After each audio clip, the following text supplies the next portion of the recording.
생명의 말씀 마가복음 1장 35절에서 39절입니다.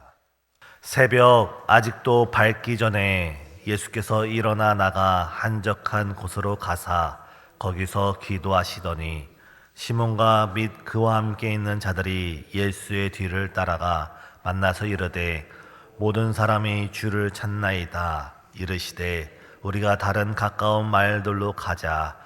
거기서도 전도하리니 내가 이를 위하여 왔노라 하시고 이에 온 갈릴리에 다니시며 그들의 여러 회당에서 전도하시고 또 귀신들을 내쫓으시더라. 아멘. 한국 교회에 하나님을 아는 지식이란 책으로 알려진 미국의 윌슨 토저 목사님이란 분이 이런 말씀을 남겼습니다. 열심 있는 그리스도인들이 범할 수 있는 가장 쉬운 실수, 다시 말해서 신앙에 열정이 있고 신앙에 열심이 있는 기독교인들이 범할 수 있는 가장 큰 실수, 가장 큰 과오는 하나님의 일에 열심히 있는 반면에 하나님의 일에 열정을 내는 가운데 그만 하나님과의 관계에 소홀할 수가 있다는 겁니다. 다시 말씀드립니다.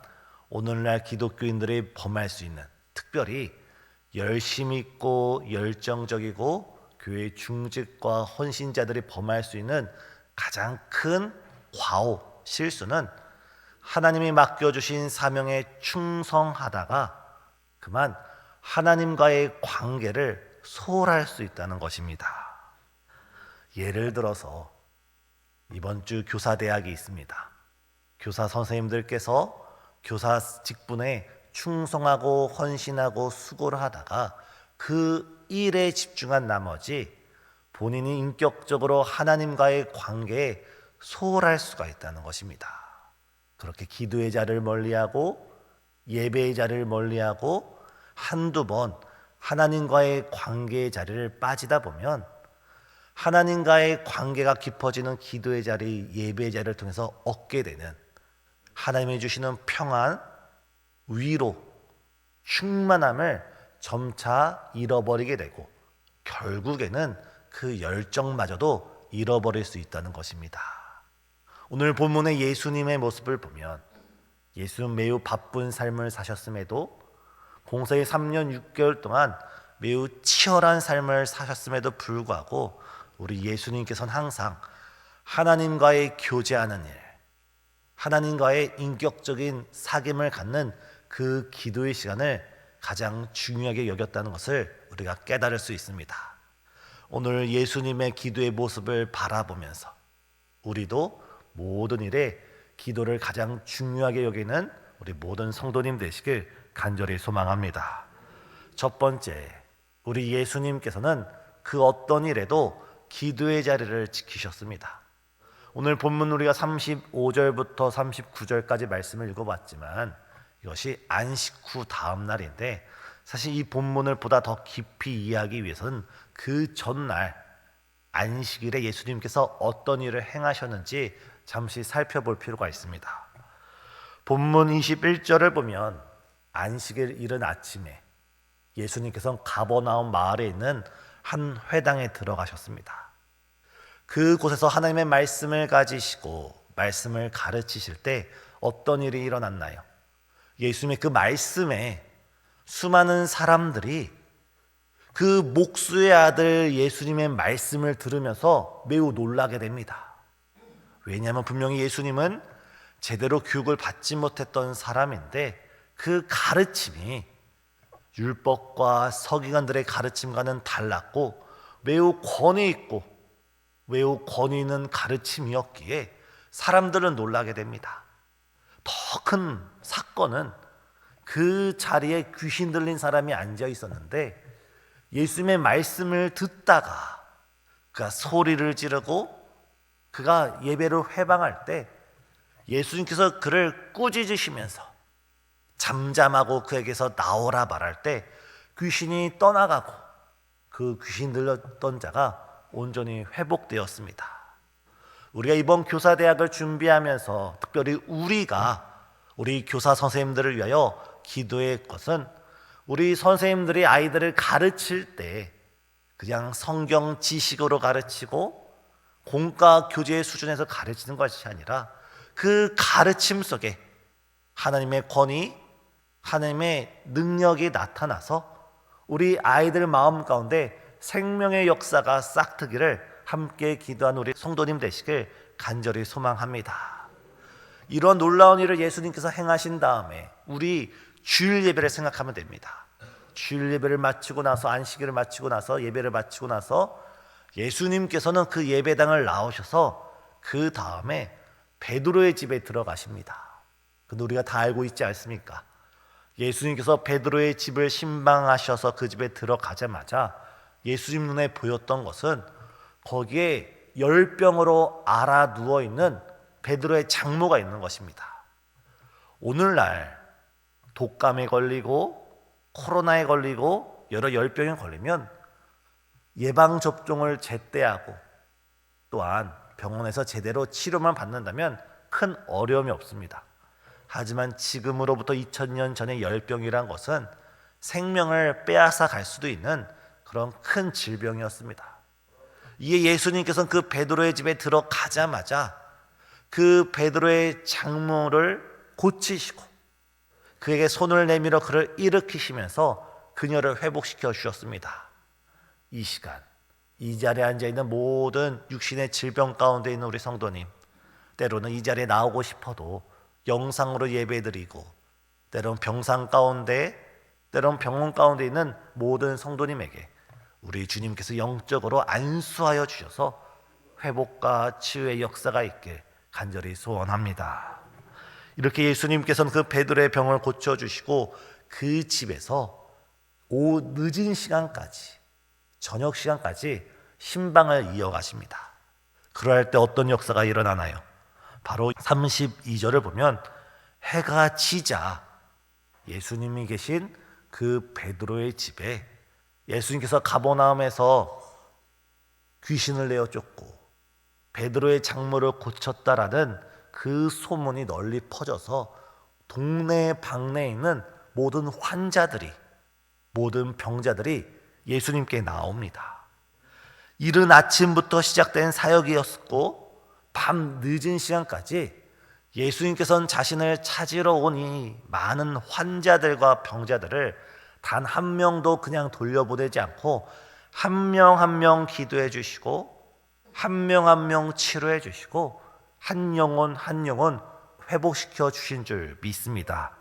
이 시간 이 자리에 앉아 하나님께 예배드려 나온 우리 성도님들, 우리 주님께서 한 영혼 한 영혼 거저왔다 거저가게 하지 않으시고 주님께서 다 품으시고 다 안으시고 다 만나주시고 우리의 기도에 참 평안으로 역사하여 주실 줄 믿습니다. 이렇게 예수님의 사역을 바라볼 때 이른 새벽부터 저녁 몇 시가 될지 모르지만 아주 밤늦은 시간까지 치열한 사역을 하셨고 치열한 목회를 하셨습니다. 그런데 오늘 본문 35절을 보면 시간이 언제로 나와 있나요? 새벽 아직도 밝기 전에. 우리 주님은 매우 피곤한 몸을 가지고 있었음에도 불구하고 새벽 아직도 밝기 전에 하나님과의 교제를 위해서 하나님과의 친밀한 관계를 위해서 그 영적인 소통을 위해서 바로 하나님과 기도하려고 아침 일찍 새벽을 깨우신 것입니다. 왜 많고 많은 시간 가운데 이른 아침 새벽을 예수님께서는 깨우셨을까요? 바로 이 시간은 세상의 소리가 들리지 않는 시간입니다. 장사꾼의 소리도 들리지 않고 또한 사람들의 웅성웅성거리는 소리도 들리지 않고 세상의 소음이 들리지 않는 그 적막함 속에서 그 고요함 속에서 세밀한 가운데 응답하시는 바로 우리 주님의 음성이 들리는 그 시간이기에 우리 주님께서는 새벽을 깨우셨습니다. 오늘 우리도 이 새벽을 깨우면서 주님 앞에 나왔습니다. 지금은 우리의 핸드폰이 울리는 시간이 아닙니다. 지금은 이웃 사람이, 우리 지인들이 우리에게 와서 우리에게 말하는 시간이 아니라 오직 우리가 하나님과 우리만이 긴밀하게, 친밀하게, 은밀하게 아주 깊은 교제를 나누는 시간이 이 새벽 시간인 줄 믿습니다. 이 새벽 시간에 세상의 소식을, 세상의 뉴스를, 세상과의 이야기를 시작하는 것이 아니라 하나님과의 관계를, 하나님과의 깊은 소통 속에서 주님과 더욱더 친밀한 하루를 시작하는 복된 우리가 되길 간절히 소망합니다.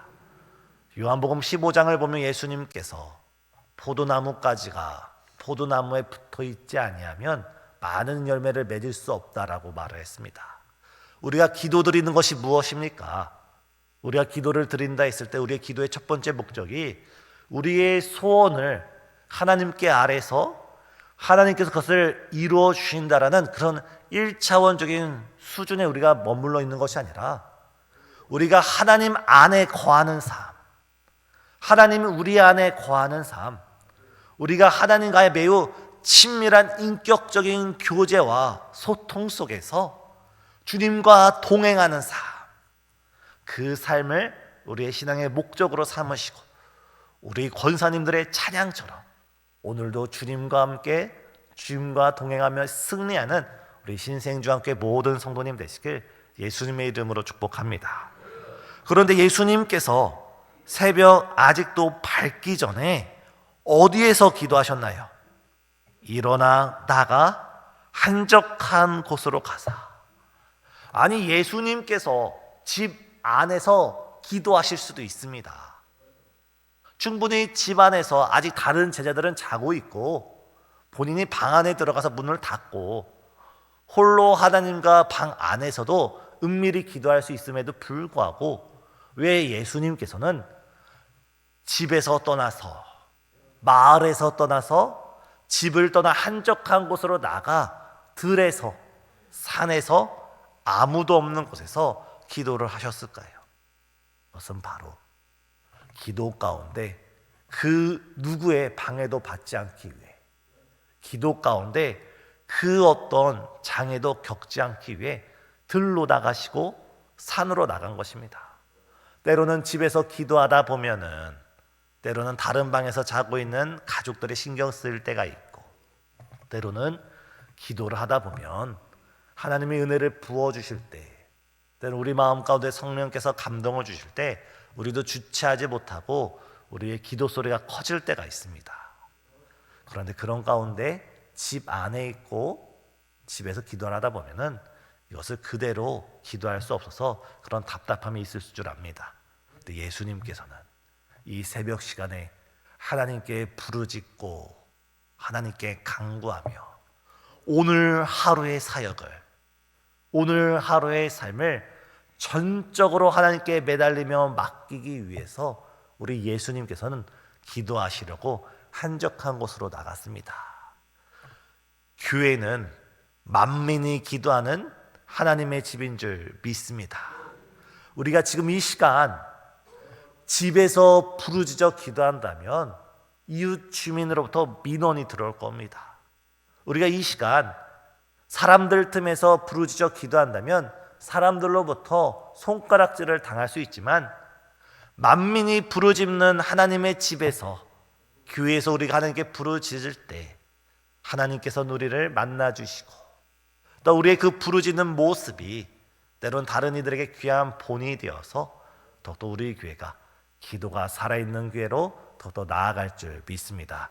이 새벽 미명에 아직 해가 밝기 전에 주님의 교회로 나와서 기도드릴 우리 모든 성도님들 가운데 오늘 본문의 예수님께서 하나님과의 깊은 소통과 교제를 통하여서 거룩한 하루를 시작하셨던 것처럼 하나님의 함께 하심이, 하나님의 그 충만한 은혜가 오늘 하루 삶 가운데 가득하시길 예수님의 이름으로 축복합니다.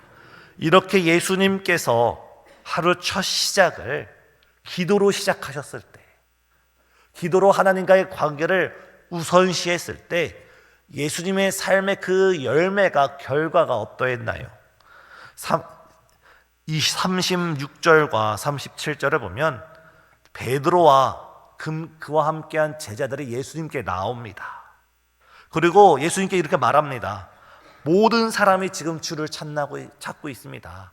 주님, 어제 주님께서 많은 병자를 고쳐주셨는데, 많은 귀신 들린 자를 치료해 주셨는데, 그뿐만 아니라 지금도 모든 사람들이 또 주님을 만나려고 모였습니다. 주님, 그들에게 갑시다. 제자들의 방향은 어디에 있습니까? 가버나움에 있습니다. 예수님께서 이적과 기적을 행하셨고 하나님의 말씀을 가르쳤던 그 가버나움에 머물러 있는데, 예수님은 어떻게 말씀하십니까? 38절에 우리 다 같이 읽겠습니다. 시작. 이르시되 우리가 다른 가까운 마을들로 가자. 거기서도 전도하리니 내가 이를 위하여 왔노라 하시고, 지금 예수님의 비전, 예수님이 꿈꾸시는 것은 내가 가버나움에서 행할 복음을, 가르쳤던 복음을 다른 마을에서도 전해야 되겠다. 다른 영혼들에게도 전해야 되겠다. 다른 곳에서도 하나님의 영광이 나타나야 되겠다.